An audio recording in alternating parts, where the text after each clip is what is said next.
Politics को कि हमने वहाँ चुनाव लड़ने का ऐलान किया तो नीतीश कुमार जी को 125 यूनिट की बात करनी। ये कहते थे कि ये विचारधारा क्या आम आदमी पार्टी की।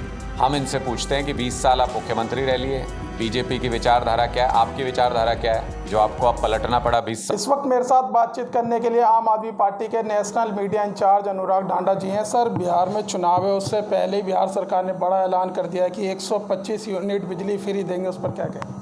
तो आम आदमी पार्टी वहाँ चुनाव लड़ रही है तो ये विचार तो आना ही था नीतीश कुमार जी के मन में।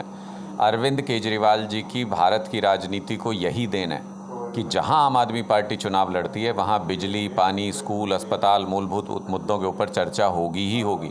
अब आप समझिए कितना गजब इत्तेफाक है कि अगर आम आदमी पार्टी ने इसी बार कहा कि हम सारी सीटों पर बिहार में चुनाव लड़ेंगे और 20 साल मुख्यमंत्री रहने के बाद अचानक नीतीश कुमार जी को ध्यान आया कि 125 यूनिट बिजली फ्री होनी चाहिए, तो ये तो सारा क्रेडिट जाता है आम आदमी पार्टी की पॉलिटिक्स को कि हमने वहाँ चुनाव लड़ने का ऐलान किया तो नीतीश कुमार जी को 125 यूनिट की बात करनी पड़ी, मूलभूत सुविधाओं की बात करनी पड़ेगी जहाँ आम आदमी पार्टी चुनाव लड़ेगी। और देख लीजिएगा बिहार का चुनाव इस बार बिजली, पानी, स्कूल और अस्पताल के मुद्दे पर लड़ा जाएगा। तो आप कह रहे हैं आम आदमी पार्टी के दबाव में फैसला लिया गया है? नहीं तो 20 साल से तो सारी पार्टियाँ वहीं थी। नीतीश कुमार जी भी 20 साल से मुख्यमंत्री थे, तो पहले बिहार में बिजली की ज़रूरत नहीं थी क्या? पहले बिहार के गरीब आदमी को 100 यूनिट, 125 यूनिट बिजली की ज़रूरत नहीं थी फ्री की। पहले वहाँ पे बहुत अमीरियत थी, बहुत पैसा था लोगों के पास।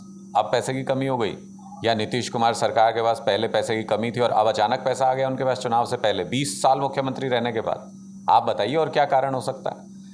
आम आदमी पार्टी वहाँ चुनाव लड़ रही है, इसका मतलब नीतीश कुमार को पता है कि गली गली में, गांव-गांव में, हर शहर में ये चर्चा होगी कि जब पंजाब में 300 यूनिट बिजली मुफ्त मिल सकती है, जब दिल्ली में 200 यूनिट बिजली हम मुफ्त देते थे, तो फिर बिहार में बिजली मुफ्त क्यों नहीं मिल सकती? इस दबाव में नीतीश कुमार जी को ये घोषणा करनी पड़ी। आम आदमी पार्टी भी ऐसी बड़ा वादा करने वाली है बिजली का? निश्चित तौर पे ये हमारी आइडियोलॉजी का हिस्सा है। निश्चित तौर पे बिजली, पानी, स्कूल और अस्पताल, इन मूलभूत सुविधाओं के ऊपर हम चुनाव लड़ते हैं। ये कहते थे कि ये विचारधारा क्या आम आदमी पार्टी की। हम इनसे पूछते हैं कि 20 साल आप मुख्यमंत्री रह लिए, बीजेपी की विचारधारा क्या है, आपकी विचारधारा क्या है जो आपको अब पलटना पड़ा 20 साल के बाद? अब आप फ्री बिजली देने, हमारी विचारधारा से प्रभावित होकर आप फ्री बिजली देने की बात कर रहे हो।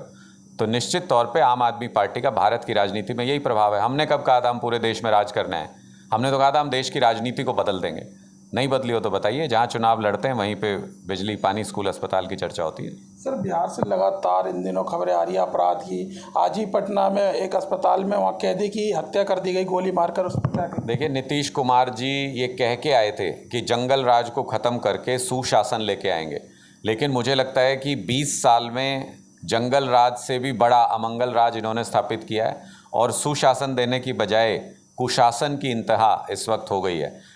बिहार पूरे देश में अगर लॉ एंड ऑर्डर में देखें तो सबसे पिछड़े स्टेट्स में से एक है।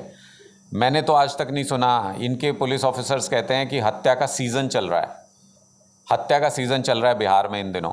मैंने आज तक ये तो सुना था कि धान का सीज़न चल रहा है, ये तो सुना था बुआई का सीज़न चल रहा है, ये तो सुना था कि सर्दी या गर्मी का सीज़न चल रहा है, ये भी सुनते हैं कि सेल का सीज़न चल रहा है, लेकिन हत्या का सीज़न चल रहा है, ये तो नीतीश राज में ही हो सकता है, ये तो नीतीश जी के कुशासन में ही हो सकता है।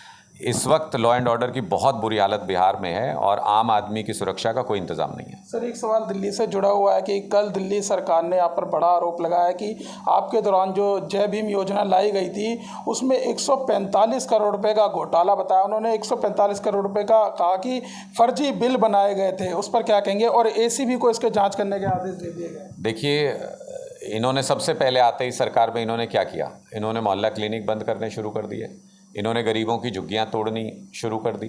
इसका मतलब बीजेपी का पहला हमला किस पे होता है? बीजेपी का पहला हमला गरीब और दलित पे होता है। जय भीम योजना में भ्रष्टाचार के आरोप लगा के बीजेपी क्या करना चाहती है? आज तक इनको एक पैसा मिला हमारी किसी योजना में, किसी भी चीज़ पे एक पैसे का भ्रष्टाचार साबित कर पाए? ये कोई भ्रष्टाचार का आरोप नहीं लगाना चाहते, ये दलित भाइयों को, दलित बच्चों को मिलने वाली इस योजना को बंद करना चाहते हैं, उसके बहाने ढूंढ रहे हैं, इसलिए ये उसके लिए ग्राउंड तैयार कर रहे हैं। इनको, गरीब को, दलित को, पिछड़े को, इनको त्रस्त करना है, परेशान करना है, उनको प्रताड़ित करके रखना है। ये नहीं चाहते गरीब का बच्चा पढ़े। 1 लाख स्कूल बंद हो गए पूरे देश में, जहाँ जहाँ बीजेपी का शासन है वहाँ। उत्तर प्रदेश में अकेले हज़ारों स्कूल बंद हो रहे हैं। ये क्यों हो रहे हैं? क्योंकि सरकारी स्कूल में गरीब का बच्चा पढ़ता है। क्योंकि सरकारी स्कूल में दलित पिछड़ा का बच्चा पढ़ता है और ये उनको पिछड़ा रखना चाहते हैं, ये उनको गरीब दबा के रखना चाहते हैं।